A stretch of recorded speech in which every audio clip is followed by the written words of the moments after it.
Mga kapatid, magandang hapon sa inyong lahat. Meron akong isang tanggap dito na Toyota Hilux na naka-FD body. Nako, sakit ng ulo ng may-ari. Na ngayon, sa akin ngayon na transfer, yung sakit ng ulo. Manual transmission po ito. Pero nandito yung kanyang mga pyesa. Tingnan nyo mga kapatid ito bago lang to. Ayan. Ito yung huling inalis ko. Pero ito, sobrang tigas ng clutch. Pero bago po yan. Ngayon, namumroblema yung may-ari dahil sobrang tigas ng clutch, dinala niya ngayon sa ibang talyer, doon sa pangalawa.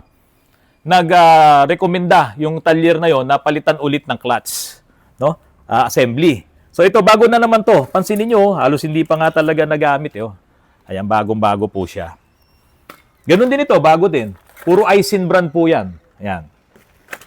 Itong huling pinalit po na to, kung mapapansin nyo, medyo may may marka na ng wear and tear, no?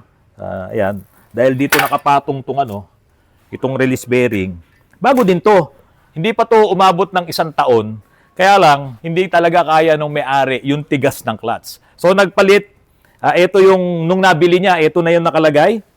Pinalitan, ito na ngayon yung nilagay. Ngayon pagdating sa akin, sabi ko, tama na muna yon.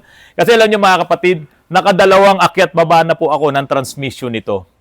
At same issue, matigas pa rin po ang clutch. Nilagyan ko na ng magic washer, lalong nagka-problema nung nilagyan ng magic washer.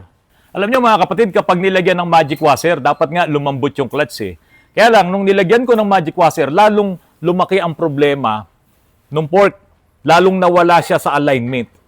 So ibig sabihin, inimbestigahan ko talaga, itong mga pyesa na to, baka hindi ito yung talagang para sa kanya. Kasi marami ng experience ako sa mga ganitong problema na yung clutch assembly, mali yung nailalagay ng mekaniko. Kasi ganito yan mga kapatid Tulad na lamang dito sa Antipolo. Talagang sanggan dikit natin itong si Nick and Freddy, yung binibila natin ng mga pyesa. Pag sinabi kong may problema yung clutch ng isang modelo, ipapadala niya na ngayon dito yung mga pyesa. Pero, hindi ko yun ikakabit muna. Kailangan maikumpara ko muna doon sa pinagpalitan. Ganun po ang kadalasan na nangyayari. Nauuna muna yung pyesa dito sa amin, tapos dito na namin ikukumpara. Kasi nga doon sa kanyang tindahan ay punuan po talaga yon. Hindi ka makakasingit para magkumpara ka. So siguro dito ang nangyari, bumili sila ng pyesa, hindi nila dinala yung sample, hindi nila kinumpara, yung bago nilang bibilhin, doon sa original na parts nito, ikinabit ngayon nila at ito na nga malamang yun. So dito, naging mali yung pyesa, tapos dinala ngayon ng ibang mekaniko, nagpapalit na naman ng pyesa, kahit pa sabihin mo kung original man to na replacement, kung mali na nga yung pinarisan, tuloy-tuloy ng mali yan. Kaya humingi ako ngayon ng tulong. Sa Toyo Parts dyan sa Banawe, humingi tayo ng tulong dyan.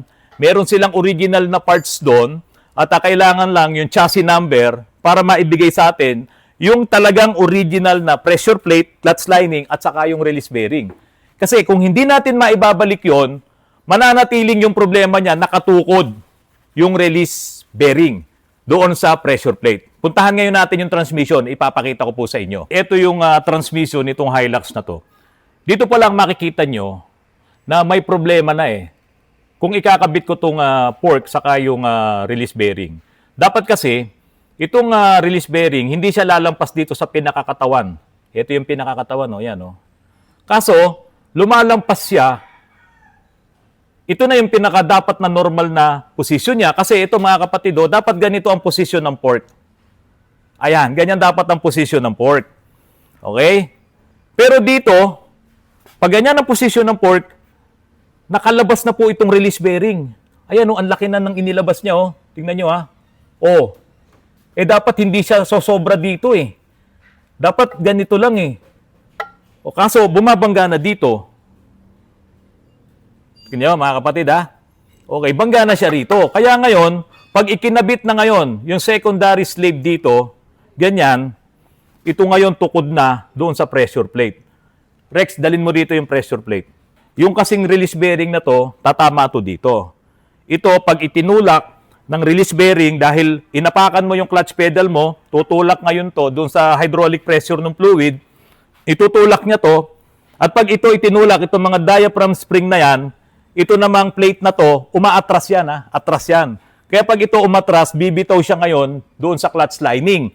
Pag bitaw sa clutch lining, hindi na iikot yung clutch lining, kaya ngayon makakakambyo ka dahil hindi na umiikot itong main drive. Okay? Ito yung main drive. Ngayon, ang nangyayari po mga kapatid, tukod siya rito. Talagang banggang-bangga na itong release bearing.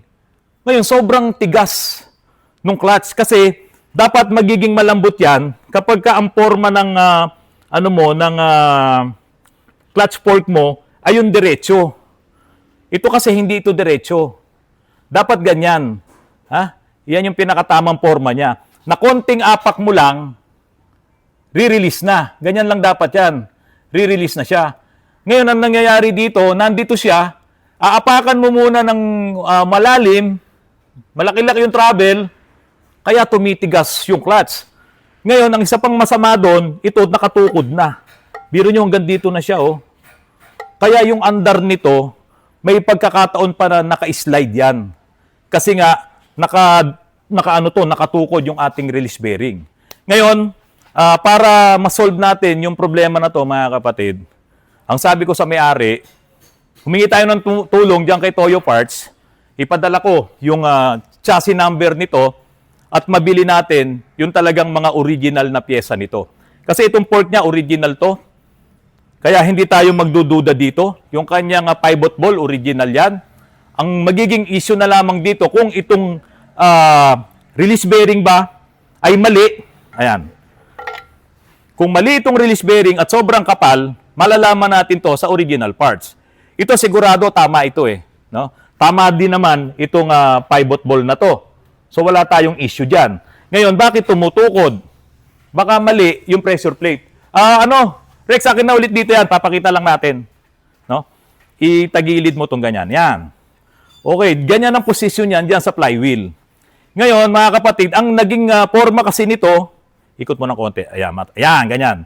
Ang naging forma nito, nakaganito po siya. Ayan, no? Nakaganito. So ngayon, pag inapakan, medyo matigas talaga yan. Unlike yung nakaganito po, yung ating, itong ating port. Siya kasi nakaganito na. Halos sumayad na nga po dito sa katawan nitong pressure plate. Oh. Dapat ito diretso lang ganyan. Para konting tulak mo lang, re-release na yung ating clutch lining. Kaya doon po sa mga naka-manual transmission, kapag nasira ang inyong manual transmission or clutch assembly, huwag kayong papayag na hindi maikumpara yung piyesang ipapalit doon sa original.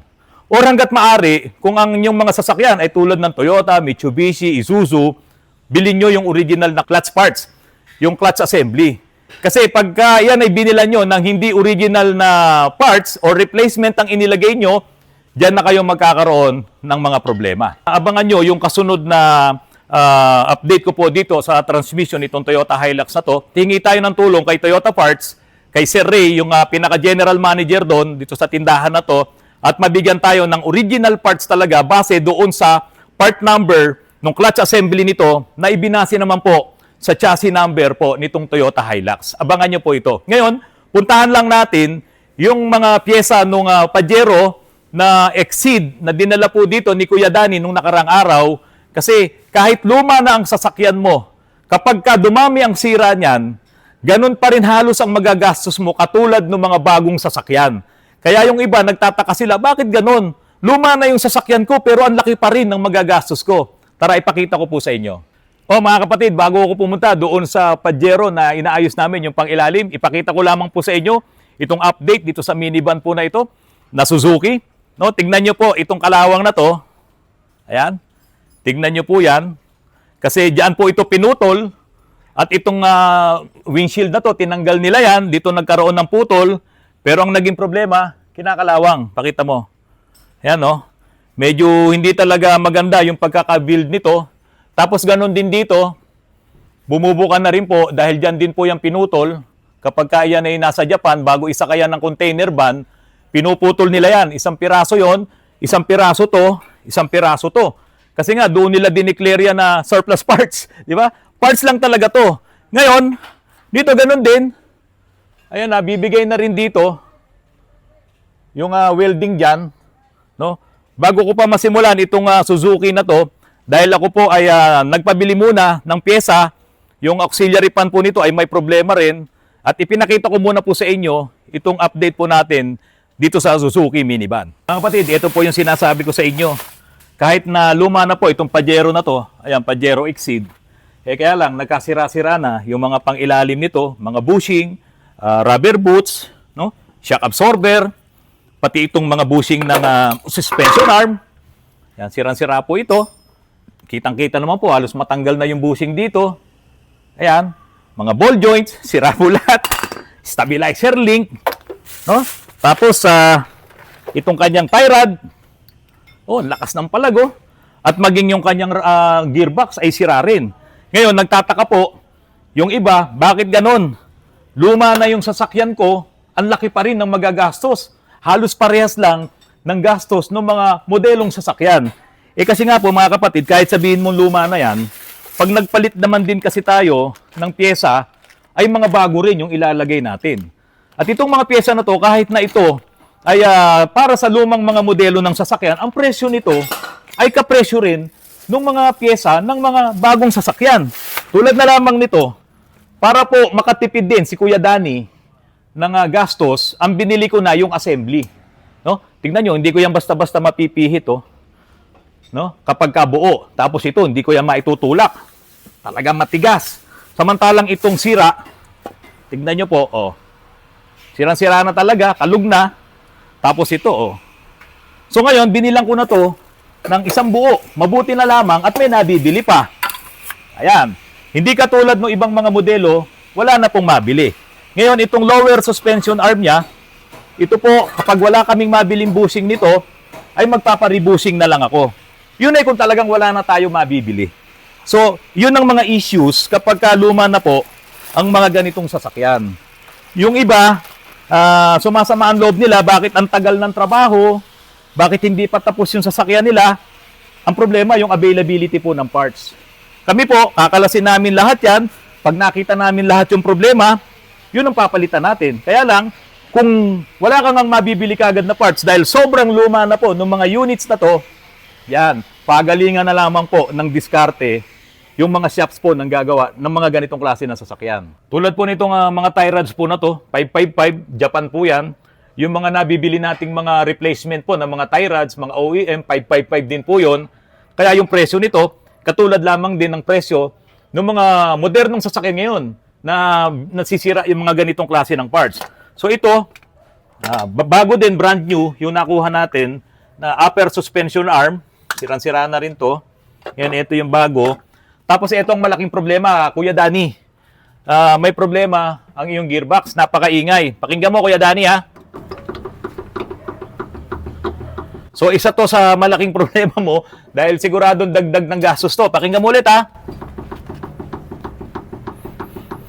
Ngayon, kapag ikaw ay dumadaan sa mga rough road at nagganyan-ganyan ng gulong mo, ito maririnig mo pang ingay. O, pati ito, sira, oh.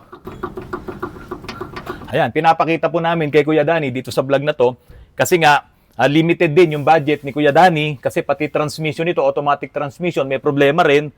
Tapos, may problema din dun sa engine, magpapalit din tayo ng timing belt. Dito pa lang sa pang-ilalim, Kuya Danny, mukhang malaki-laki ang iyong magagastos dito. Kaya get ready para sa malaking gastos. Hindi naman pwedeng hindi natin bibiglain dahil hindi ito matatapos. Kung may maiiwang sirang pyesa, unahin muna natin, segment by segment tayo. Dito muna tayo sa pang-ilalim. Idamay na natin tong gearbox. Ayan. No? Tapos, punta tayo sa makina at ihuli na natin yung sa transmission. Ayun mga kapatid, hindi po biro ang magpagawa ngayon ng mga sasakyan, lalong-lalo na kung luma na po ang inyong sasakyan. Sa dami ng piyesang papalitan, mga sirang piyesa, talagang mapapaaray ka sa gastos. Dapat nga lang sigurado na yung papalitan ay talagang sira para naman hindi ka maubusan ng pera. Kaya para sa inyo po, kung bibili kayo ng mga piyesa, siguraduhin nyo yung magagandang piyesa rin para hindi kayo matulad dito sa Hilux na FB na yan, nagpalit ng piyesa pero hindi yun yung tamang piyesa. Kaya ngayon, ang laki na nagastos niya, hindi pa naayos yung kanyang transmission. Mga kapatid, maraming salamat sa patuloy na pagtangkilik nyo po sa aking channel. Kung hindi pa po kayo nakasubscribe sa aking channel, paki-click naman po ang subscribe, pati po yung notification bell, at kayo po sana ay mag-like at mag-share ng aking mga vlogs. Maraming salamat sa inyo. Magandang hapon po sa inyong lahat.